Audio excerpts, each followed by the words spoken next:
我叫马可波罗。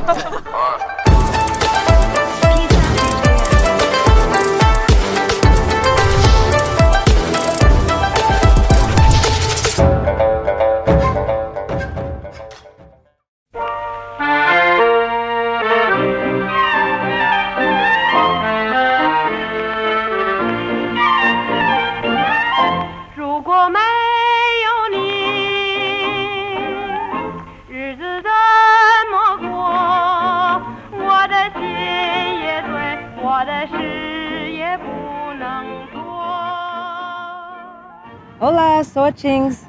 Oi, eu sou o Marco.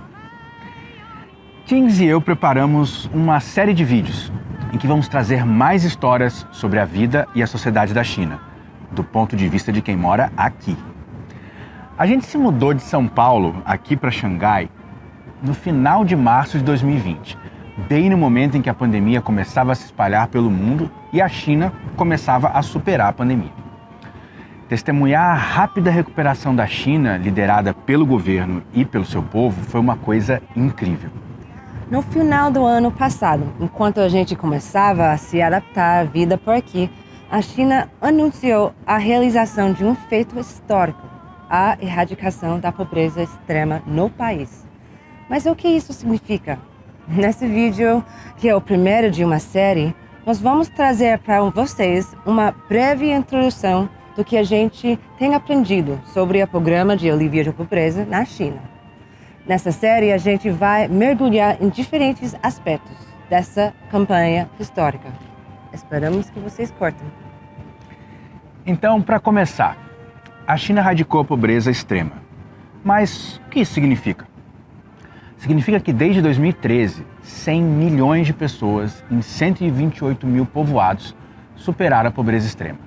Somando-se as pessoas que já haviam superado a pobreza extrema desde a reforma e a abertura há 40 anos, a China tirou 850 milhões de pessoas da pobreza. Mas espera aí, vamos parar um pouquinho. 850 milhões de pessoas é muita gente. Isso é como tirar da pobreza toda a população da América Latina e do Caribe, mais o Brasil somados. Ou isso é toda a Europa, mais o Canadá e a Austrália somados. Isso significa que a China foi responsável por 76% da redução da pobreza no mundo. Então, quando dizemos que isso é histórico, estamos falando sério. Nunca antes, na história da humanidade, tanta gente deixou de ser pobre em tão pouco tempo em um país só. Mesmo assim, isso ainda é muito pouco noticiado fora da China. Mas o que é o Programa de Alívio da Pobreza? Quem foi mobilizado? Como foi feito? Ou, em outras palavras, qual foi a estratégia adotada pela China? Quais são os desafios e as implicações desse acontecimento para o mundo e especialmente para o sul global? Para começar a responder algumas dessas questões, Tings e eu decidimos criar essa série de vídeos. Mas a gente mora aqui em Xangai, uma das cidades mais ricas do mundo. Por isso a gente também viajou para ver o que está acontecendo no interior. Numa dessas viagens estivemos em Guizhou, uma das províncias economicamente mais pobres, mas também uma das mais ricas do ponto de vista étnico e ecológico. É lá também onde estão as 9 últimas regiões que superaram a pobreza no país.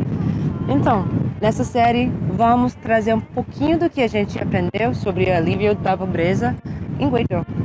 Ok, para começar, vamos falar um pouquinho de história, porque a luta da China contra a pobreza vem de décadas. Na época em que a República Popular da China foi formada, em 1949, a China tinha o 11º menor PIB per capita do mundo, o que significa que apenas 2 países na Ásia e 8 na África eram mais pobres do que a China. Depois do chamado século de humilhação pelas potências imperialistas da Europa e o Japão, que começou, na verdade, pela invasão inglesa na Guerra do Ópio em 1839, a China passou de 25% da economia global para apenas 5% em 1949. Aliás, isso merecia um outro vídeo. É verdade. Assim, em cada fase dos últimos 70 anos, o país tentou diferentes táticas e estratégias para enfrentar a pobreza, dependendo das condições.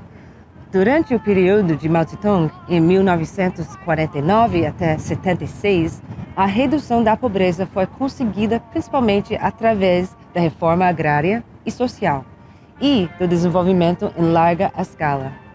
Após 78, com a forma e a abertura do período de Deng Xiaoping, a pobreza foi reduzida através do desenvolvimento econômico e das reformas do mercado, que ajudaram a desenvolver rapidamente as forças produtivas.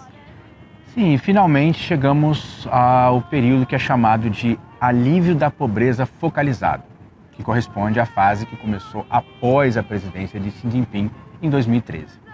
Essa inovação foi estabelecida para lidar com os casos mais complicados, onde outras formas de redução da pobreza não funcionaram.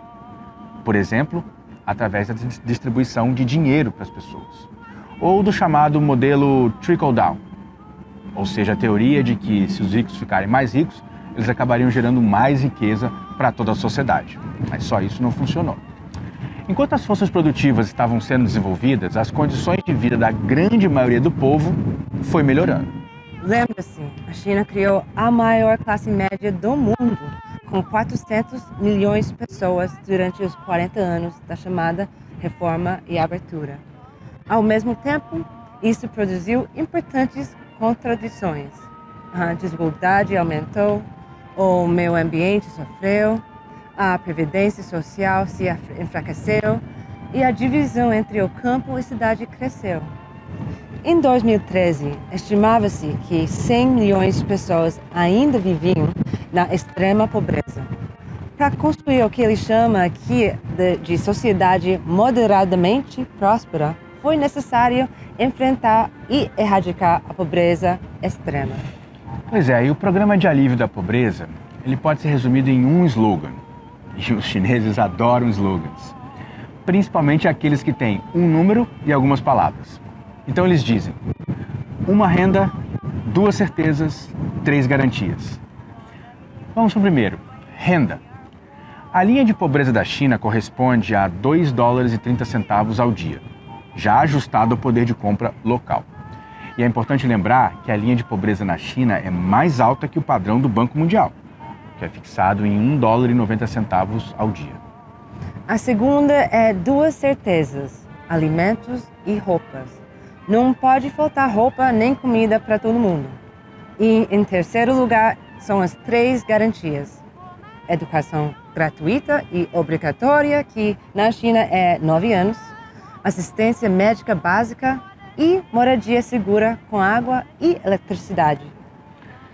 Então, guiado por esses 6 indicadores, quase 100 milhões de pessoas foram retiradas da pobreza nos últimos 8 anos.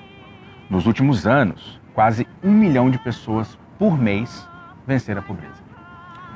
Foram gastos mais de 1,4 trilhão de reais no programa. Foram construídos 1,1 milhão de quilômetros de estradas no interior.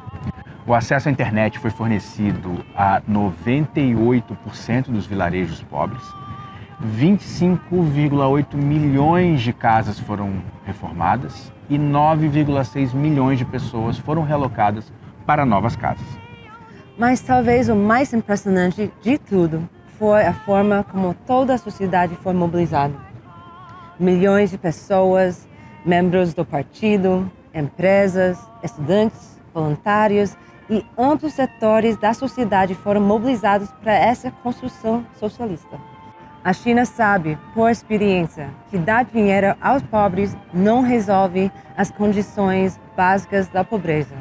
E que, para garantir que as pessoas não retornem à pobreza, elas precisam ser protagonistas no processo. Com esses vídeos, a gente vai tentar transmitir um pouquinho de como o povo e o governo chinês alcançaram esse feito histórico. Cada vídeo vai focar em um aspecto específico. Por exemplo, qual foi o papel do partido no processo? Que metodologias foram usadas? Como se organizou a relocação das pessoas? Como construíram projetos produtivos, etc. Mas por agora, chega de falação, chega de Xangai, apesar desse belo cenário do distrito de Pudong. E como diriam na época do Mao, é hora de enviar as pessoas para o campo. Vambora? Bora! Bora! 你快靠近我。练习新生活。